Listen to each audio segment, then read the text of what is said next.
Olá, eu sou Noêmia Lobão, psicóloga e coach. E eu sou Jaqueline Neves, jornalista e professora universitária. E nós estamos hoje aqui para conversar com vocês sobre algumas coisinhas que nós podemos eliminar da nossa vida, dos nossos processos, para ajudar na promoção de saúde mental. Vamos lá? Primeiro ponto, vamos falar sobre excessos. Eita, se sobra de um lado, falta de outro, hein? Exatamente isso, Jaque. Se está sobrando num lugar, provavelmente tem outro que está faltando. E é o velho ditado, né? Tudo que é demais sobra. Mesmo aquelas coisas que são muito boas. Então, a gente precisa estar atento naquilo que está sobrando para que a gente não se perca naquilo que está faltando. Porque a gente olha, tá tudo tão organizado, tão arrumado, e será que esse excesso de organização, de zelo, de cuidado, não é porque tem alguma falta ali atrás que está sendo esquecida de ser suprida? Noemi, então você está dizendo que não é para organizar, não é para limpar, não é para arrumar? Não, eu estou dizendo que a gente precisa estar atento, porque essas sobras podem ser sinalizadores, sim, de que você está dedicando uma atenção exacerbada a um ponto da sua vida e pode estar faltando essa atenção para o outro, porque você está dedicada àquilo ali. Então, tem alguma coisa que está faltando essa dedicação. Concorda? Concordo. E tem aquela frasezinha, todo excesso é uma falta. Todo. E é engraçado que, por exemplo, eu me vi muito nesse processo quando eu estava no meu doutorado. Então, assim, como eu estava muito preocupada e muito ansiosa, vamos dizer assim, né, beirando a questão da ansiedade, eu abria a geladeira a todo momento. Nem sempre eu pegava algo para comer. Sim. Mas eu abria a geladeira a todo momento, como se fosse uma forma de tapar um buraquinho ali que estava acendendo o sinal de alerta. Então, muitas vezes, a compulsão alimentar, os vícios, né? Então, a pessoa bebe demais, ou a pessoa fuma demais. Então, até a água que a gente precisa para sobreviver afoga, né? Então, água demais afoga. Então, é saber ter um equilíbrio. Exatamente. E aí a gente volta também para o tema da campanha 2023 do Janeiro Branco, que é exatamente isso, a vida pede equilíbrio. Então, se está sobrando de um lado, tudo indica que está faltando de outro. E aí a gente precisa encontrar esse ponto de equilíbrio. Então, o primeiro ponto é eliminar os excessos. Vamos para o segundo ponto, nós precisamos eliminar o ceder sempre. Quem nunca, né? O velho e bom, aprenda a dizer não.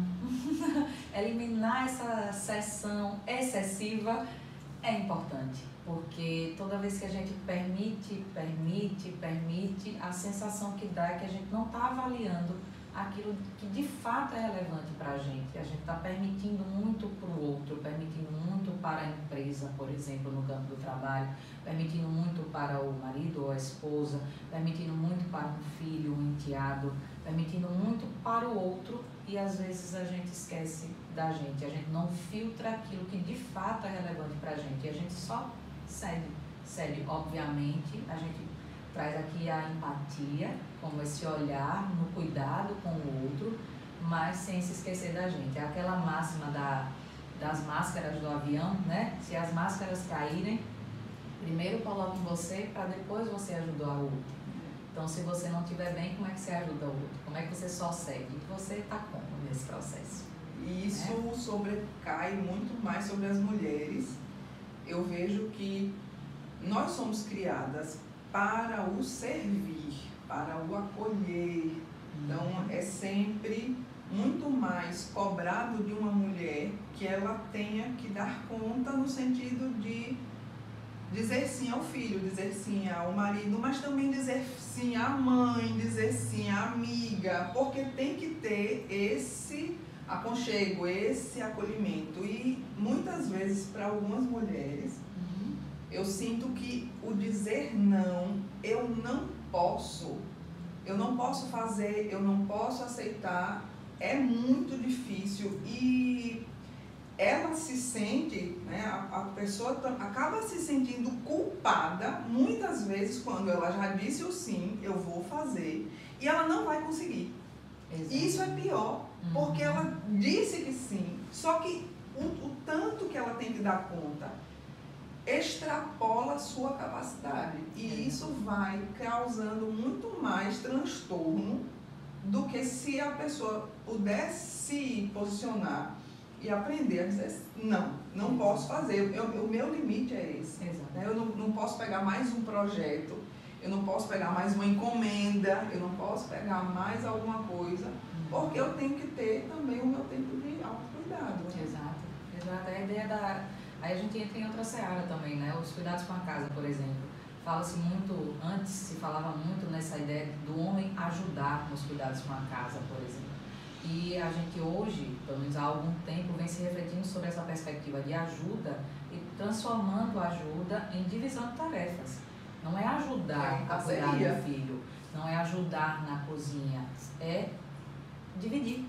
Estamos juntos em casa, podemos juntos fazer tudo que tem em casa para ser feito. Sim, por que a sobrecarga é da mulher e não do homem? Por que não pode ser simplesmente dividida? Né? O dizer não é você se colocar mesmo, é você poder expressar. E aí a gente volta para essa ideia, por que tem uma psicóloga e uma jornalista conversando, né? Porque é comunicação, são as formas de se expressar. E a gente não se expressa só falando, a gente se expressa nos gestos, a gente se expressa na postura, a gente se expressa com o olhar, a gente se expressa escrevendo, e assim vão diversas formas de expressão. Então a gente precisa se colocar, e se colocar é se fazer ser vista. E aí vem, óbvio, dadas as devidas proporções e nuances, para serem avaliadas as situações do que é possível, do que não é possível, e dentro daquilo que não for possível, o que é que pode ser pelo menos ajustado, para esse não aparecer e você evitar o que Jaqueline está falando, que é uma frustração. Você diz que faz e aí você se compromete, você não chega lá e isso gera uma frustração em você mesmo e quem estava esperando que você fizesse. Então, é algo que vai indo muito mais além. Então, o que é que você lida melhor? Com essa frustração de dizer que faz e não faz? Ou com a ideia de se posicionar e dizer, até aqui eu consigo, daqui para frente não dá.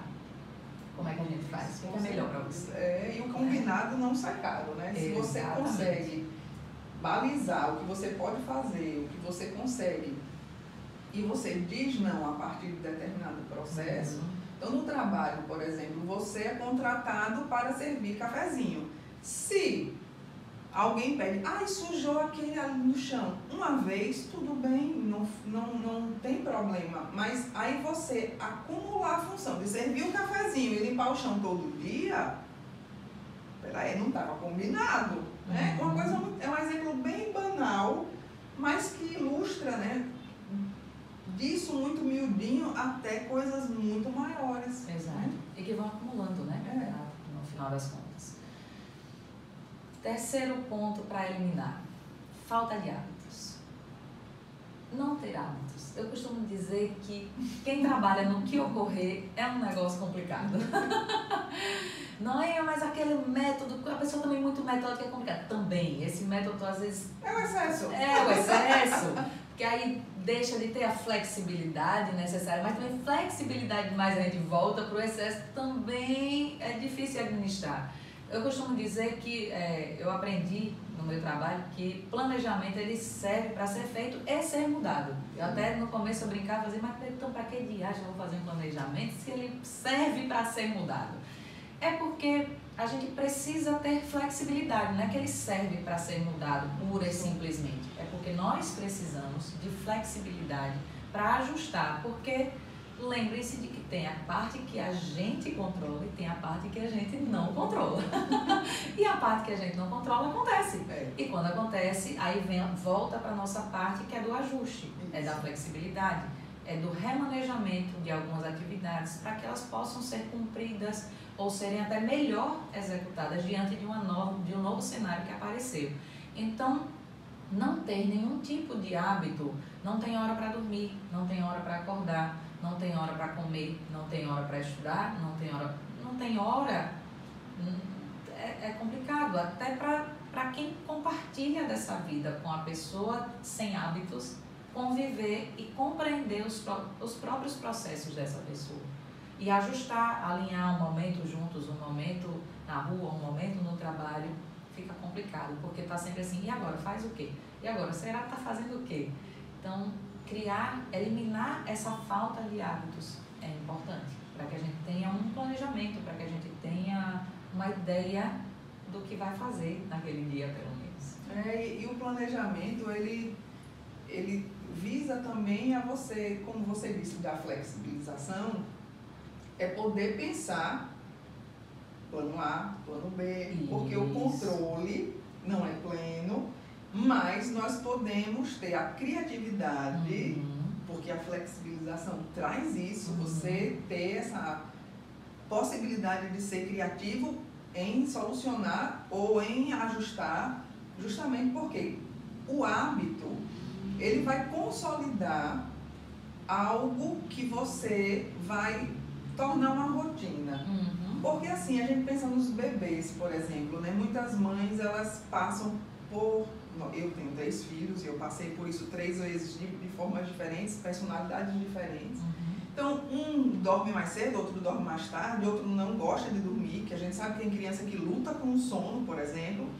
Mas se você começa a criar o hábito, se você começa a pôr na rotina, o corpo, o cérebro, ele começa a entender que ele tem esse processo, exatamente. Então ele entende, está na hora de dormir, está na hora de se alimentar, por exemplo. E você deixar a vida me levar, nem sempre vai te dar esse esteio, né, de você ter uma vida pelo menos mais equilibrada, né? Então estabelecer essa rotina, né? Eliminar essa falta de hábito, porque assim, não é que a gente não possa sair da rotina, não é que a gente não possa mudar completamente aquele dia, mas você não ter o que mudar é que é isso que é o complicado. Tá sempre tudo muito aleatório. Exatamente. E aí eu vou aproveitar só esse ponto para falar um pouquinho sobre essa questão da ansiedade, né? O planejamento, eu costumo dizer da seguinte forma: a ansiedade, ela não é ruim. Ela, assim como o medo, serve para a gente ligar um sinal de alerta. Então, o medo também não é ruim. O excesso de medo é que é um problema. O excesso de ansiedade é que se torna um transtorno, né? Então, a ansiedade, a gente traz aqui para a ideia do planejamento, é de você se lançar para esse futuro e pensar nas possibilidades. Então, quando você usa a sua ansiedade a favor, você pensa e você traz essa flexibilidade, porque você tem sempre aquela carta na manga. Plano A, plano B, plano C, como a Jaqueline falou, porque você está visitando esse futuro de maneira saudável, tentando se antecipar, tentando se colocar de maneira mais assertiva, mais proativa dentro das situações.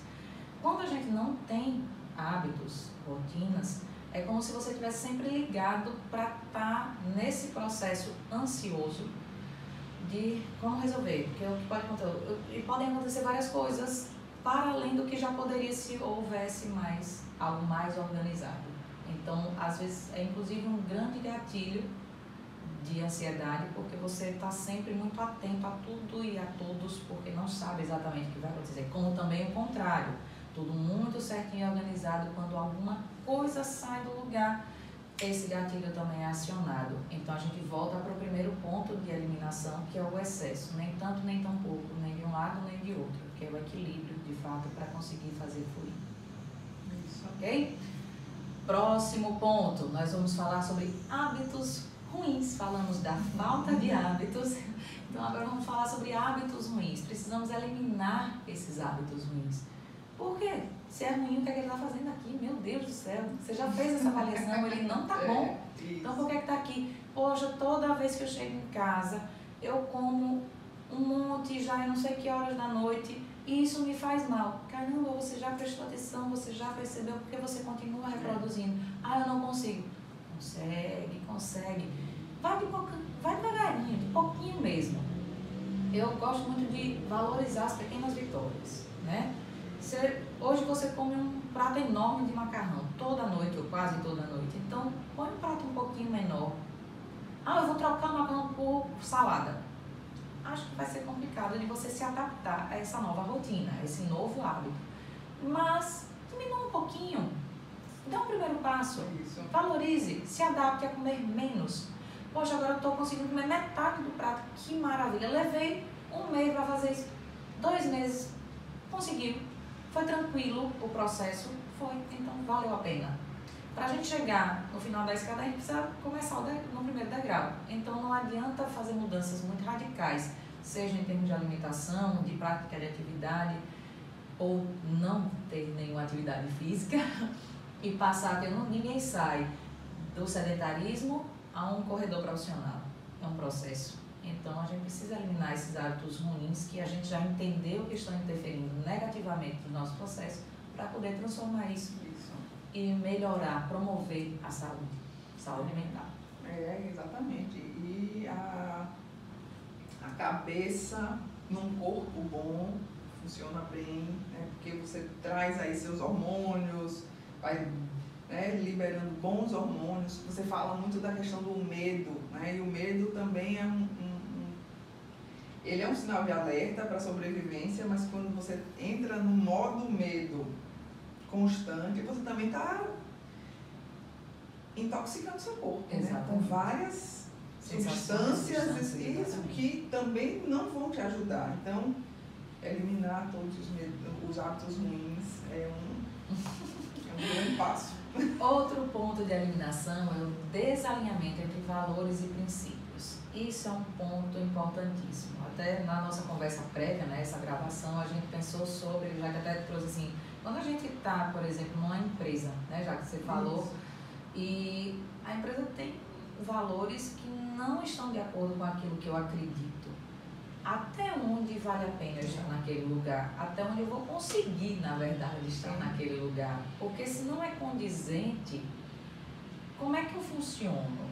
Se eu sou levada a fazer uma determinada ação, a praticar uma determinada ação que não está de acordo com aquilo que eu realmente acredito que vale a pena, que seja realmente relevante para a vida do outro, que eu saiba que de alguma forma vai impactar negativamente em alguém e esse não é o meu perfil, será que eu vou conseguir fazer? Será que ali de fato é o meu lugar? Então eliminar esse desalinhamento é importante, porque senão a gente vive em conflito interno e forte, porque a gente é como uma nova cultura que a gente vai conhecer, por exemplo, como, por exemplo, teve a Copa, né? Outros hábitos, uma outra cultura. As pessoas estavam lá em festa, mas talvez algumas daquelas pessoas que foram em festa também, em alguns momentos, se sentiram muito desconfortáveis pelo desalinhamento entre aquilo que elas acreditam e aquilo que já era proposto dentro da cidade, dentro da própria circulação, porque o que a gente via era só o jogo. A torcida, ali todo mundo tranquilo, aparentemente. Mas o antes, e quando eu estava no hotel e no trânsito até o estádio, no contato com outras pessoas, em olhares que por vezes devem ter sido trocados, de terem sentido algum tipo de julgamento, como é que foi esse processo de desacordo, de desalinhamento de valores e princípios entre as pessoas que chegaram lá para visitar e aquilo que a cultura propõe?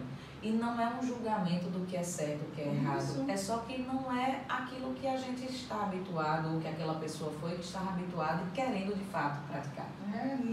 Nesse exemplo que você traz da Copa, é muito interessante o seguinte: a Copa tem patrocinadores de todos os tipos. Isso.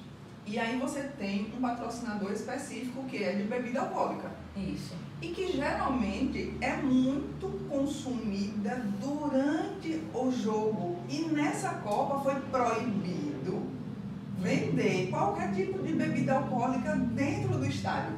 Então isso é um desalinhamento completo, porque o evento em si, ele não estava alinhado com a cultura local. Exato. De jeito nenhum. Quer dizer, as pessoas, então a gente tem dois contrapontos, né? Você tem 2 pontos e eles estão em contraponto. Primeiro, porque quem resolveu levar a Copa para lá deveria ter alinhado tudo isso com os patrocinadores.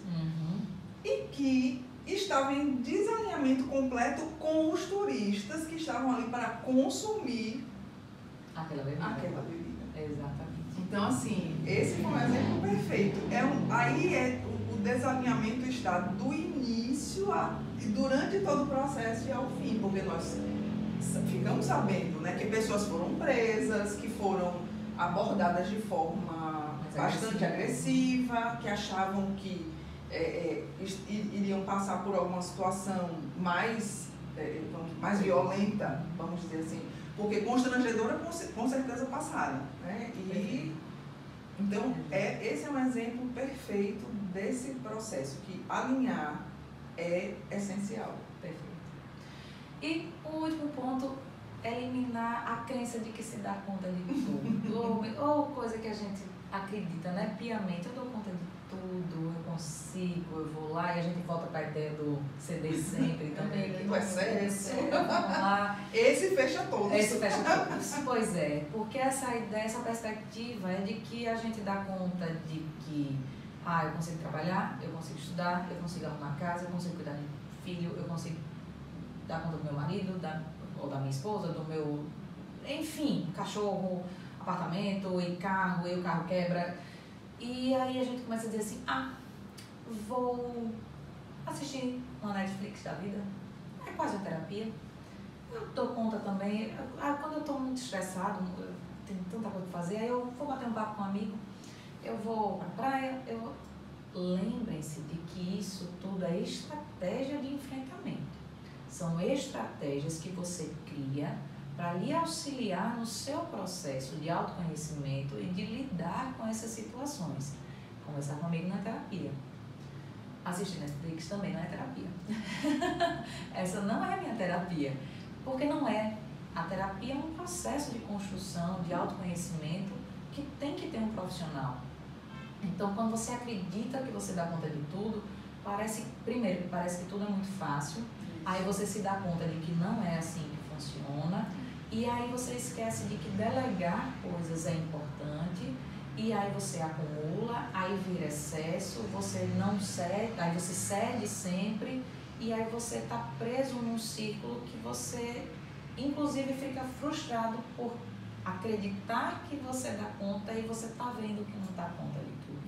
E é complicadíssimo, porque nós, em algum momento da vida, já caímos nessa armadilha, porque é uma armadilha. Você achar que vai dar para fazer tudo, que nada, eu sou nova, e a cabeça a mil, borbulhando. E, para compensar, nosso cérebro não gosta de gastar energia. Ele gosta de economizar. E é onde entra lá a tal da Netflix, daquela dormidinha, e o problema fica lá. Exatamente. Então, porque você assumiu tanta coisa, que é melhor desligar. Né? Exatamente. E não desliga com o propósito de solucionar. É um propósito somente de desligar. Joga para parar. Exatamente. Porque quando a gente desliga para resolver é uma coisa, quando a gente desliga por desligar é outra.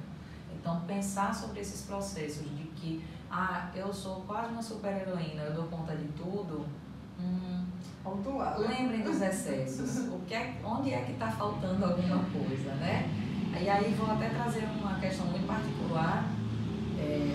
Vocês acredito que sabem, eu perdi meu marido há pouco tempo e eu também tive a necessidade de procurar ajuda de um profissional, psicólogo. Poxa, mas você é psicóloga, indo atrás de um psicólogo? Claro, a gente não dá conta de tudo. Naquele momento, eu não dei conta das minhas dores, dos meus sentimentos de perda, de pesar, enfim. E pensando sobre isso, compreendendo que era uma parte que eu não estava alcançando, eu precisei de ajuda. E eu tive essa ajuda, eu ainda tenho essa ajuda. E aí não era só Netflix, não era só conversar com amigos, não era a família, que graças a Deus tem uma rede de apoio excepcional, mas é pensar que onde é que está sobrando, se estava sobrando essa dor, como é que eu podia estar compensando o que estava faltando no processo de autoconhecimento, de ajuda terapêutica, de fato, para construir e aprimorar o meu processo para sair dele, de onde eu estava para um lugar muito melhor. E para isso precisa de estratégia, né? Exatamente. E aí, pegando o gancho da estratégia que a Jacqueline já deu aqui, a deixa combinada. Próximo vídeo, a gente acabou de elencar, né, os tópicos que precisam ser eliminados da vida para a promoção de saúde mental. No próximo vídeo a gente vai falar sobre estratégias de enfrentamento, estratégias que vão lhe auxiliar a promover a sua saúde mental, ok? Nos acompanhe, um abraço, até o próximo vídeo. Até o próximo vídeo. Você chega embaixo, eu não chego não. Agora que eu pensei nisso, eu sei que no celular não. Não, o pé no chão não. Então tá bom. Aqui, eu atender, às vezes eu fico assim, ó. Aí eu fico assim, tá? Ou então eu sento e boto as pernas pra cima. São pequenas, né, ficou muito apelativo, não, né? Não. Deixa eu só ver quanto.